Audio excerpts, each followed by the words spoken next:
ហើយណាសូមកូនមើលថែខ្លួននិងមើលផ្ទះសម្បែងផងហើយកុំគិតចង់ទៅសួននោះឲ្យសោះតែភ្លាមនោះគាត់បានឃើញបុរសចម្លែកម្នាក់មានរូបរាងចម្លែកដើរឆ្ពោះមកគាត់យ៉ាងលឿនណែចៅមានុបសូមស្វាគមន៍មកកាន់រូងភ្នំអាត់កំបាំង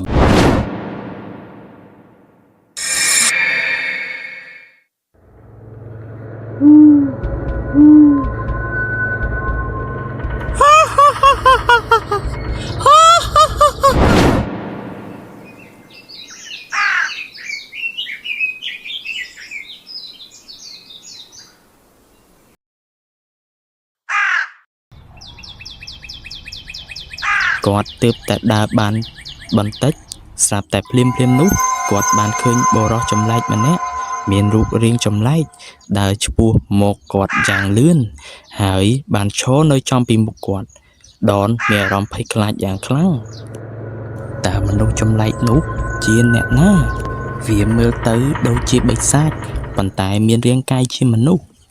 កុំព្យាយាមសាកល្បងដើរមកខាងមុខទៀតបើមិនដូច្នោះទេឯងនឹងមានគ្រោះថ្នាក់សូមស្ដាប់យើ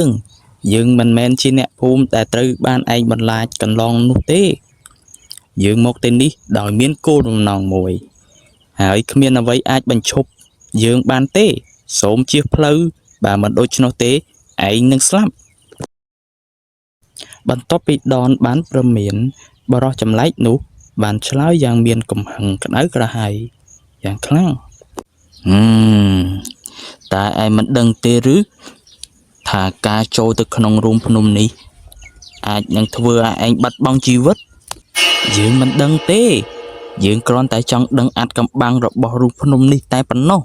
ហើយបើឯងព្យាយាមបញ្ឈប់យើងម្ដងទៀតឯងនឹងស្លាប់និយាយចប់ដនបានរត់ទៅមុខហើយបានចូលទៅក្នុងរូងភ្នំនោះ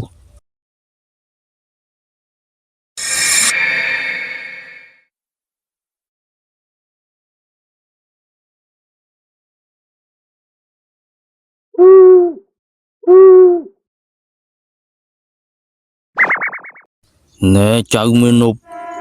សូមស្វាគមន៍មកកាន់រូងភ្នំអាត់កំបាំងយើងបានអន្តងព្រលឹងហៅមនុស្សជាច្រើនអស់រយៈពេលជាច្រើនឆ្នាំមកហើយនៅពេលដែលពួកគេបានឆ្លងកាត់រូងភ្នំមួយនេះ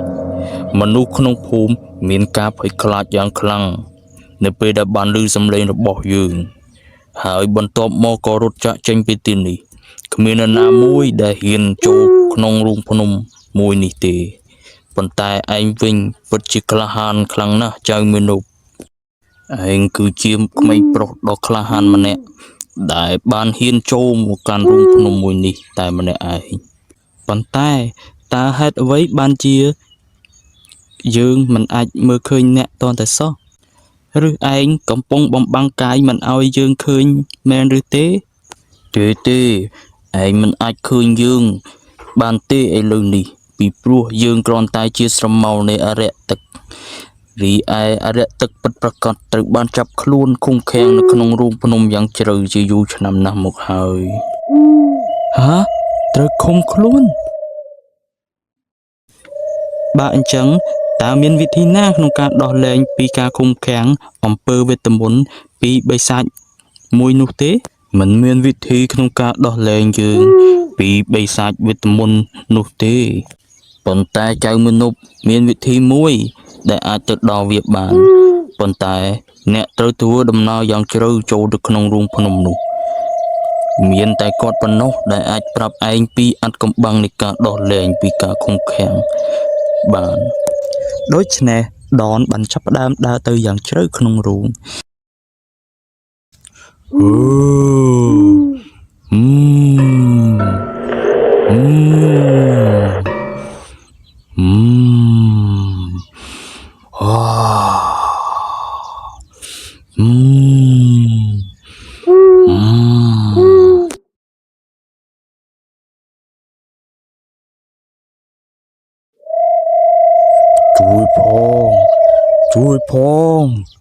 ជួយផ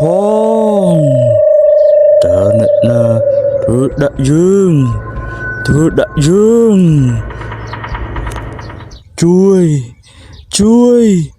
ជួយជួយយើងផងជួយយើងផងជួយជួយជួ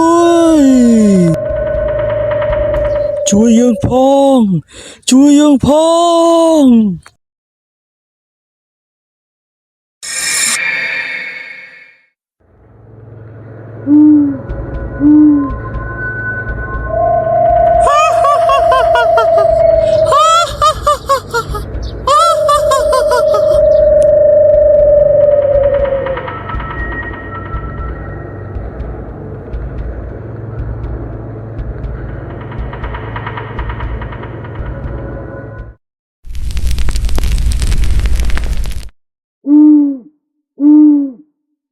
ដនបានចាប់ផ្ដើមដើរទៅយ៉ាងជ្រៅក្នុងរូងនៅពេលដែលគាត់ចូលទៅក្នុងរូងយ៉ាងជ្រៅគាត់ក៏ឃើញភ្លើងធាតុខ្យល់ដុតឆាបឆេះនៅខាងក្នុង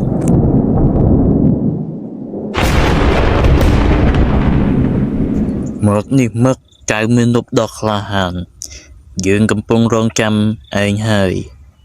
យើងដឹងថាមានតែឯងប៉ុណ្ណោះដែលអាចដោះលែងយើងចេញពីរូងភ្នំនេះបានសូមស្វាគមន៍មកកាន់ទីកន្លែងនេះ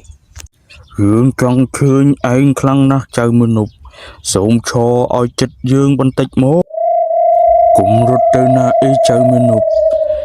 យើងនឹងមិនប៉ះពាល់ដល់ឯងទេយើងដឹងថាឯងបានមកជួយយើងហើយប៉ុន្តែគិតឲ្យបានប្រុងប្រយ័ត្នការដោះលែងយើងមិនមែនជាអ្វីដែលងាយស្រួលនោះទេតែតើខ្ញុំអាចជួយអ្នកបានយ៉ាងដូចម្ដេចហើយហេតុអ្វីបានជាអ្នកត្រូវបានចាប់ខ្លួនឃុំឃាំងនៅទីនេះមិនអីទេយើងនឹងប្រាប់ឯងជាច្រើនឆ្នាំកន្លងទៅមានបុរសម្នាក់រស់នៅក្បែររូងភ្នំមួយនេះគាត់ក្រីក្រខ្លាំងណាស់គាត់បានបរិភោគផ្លែឈើដែលដុះនៅសួនខាងក្រៅនេះក្នុងចំណោមផ្លែឈើនោះមានផ្លែឈើចម្លែកមួយដែលមានពន្លឺភ្លឺចែងចាំងនិងមានអារម្មណ៍ថាអស្ចារ្យខ្លាំងណាស់យើងបានសង្កេតឃើញថាវាអាចបន្ថែមអាយុកាលយើង100ឆ្នាំតែយើងមិនអាចឆេះវាបានឡើយទោះតែមានមនុស្សបានបេះវាឆេះជាមុនសិនថ្ងៃមួយបុរសនោះបានបេះផ្លែឈើដែលមានពន្លឺភ្លឺផ្លេកៗនោះហើយបានដើរចូលទៅក្នុងរូងភ្នំយើងបានដើរតាមគាត់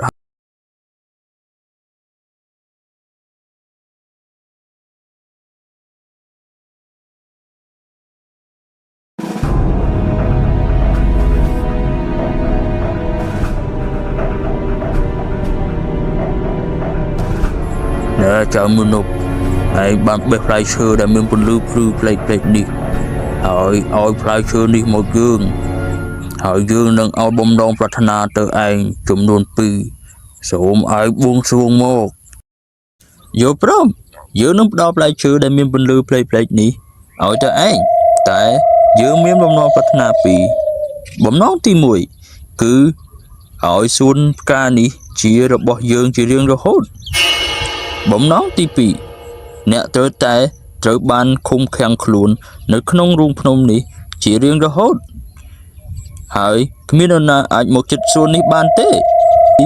យើងនឹងគ្រប់គ្រងវាតែម្នាក់ឯងហាហាហាហាហាបុរសនោះបានហុចផ្លែឈើមកឲ្យយើង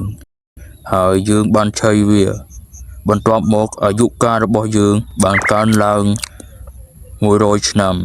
តែដូចបានសន្យាយើងត្រូវបានឃុំឃាំងខ្លួនក្នុងរូងភ្នំនេះប៉ុន្តែមុននឹងយើងត្រូវបានឃុំឃាំងខ្លួនយើងបានដាក់បណ្ដោះសារចៅមេនុបនោះថាសូមឲ្យឯងមិនអាចចូលរូងភ្នំនេះជារៀងរហូតហើយនឹងឯងខ្លាចជាមនុស្សពាក់កណ្ដាលសត្វពាក់កណ្ដាលចាប់តាំងពីពេលនោះមកគាត់មិនអាចមករូងភ្នំមួយនេះបានជារៀងរហូតមុនខ្ញុំទៀតតើមាននរណាម្នាក់បានព្យាយាមជួយអ្នកដែរឬទេមានចៅមនុស្សមានក្មេងប្រុសម្នាក់នៅក្នុងភូមិធ្លាប់មានភាពក្លាហានចូលមកជួយយើងគាត់បានយកផ្លែ ដែលមានពន្លឺភ្លឺផ្លេកៗនោះហើយបានកំពុងរៀបតែនឹងចូលរូងភ្នំមួយនេះទៅហើយប៉ុន្តែបុរសដែលមានរូបរាងមនុស្សពាក់កណ្ដាលសត្វពាក់កណ្ដាលនោះបានសម្លាប់គាត់នៅខាងក្រៅបាត់ទៅហើយចាប់តាំងពីពេលនោះមកពាក្យចចាមអារាមបានលេចចេញថាយើងជាអ្នកសម្លាប់ចៅមាណពកំសត់នោះ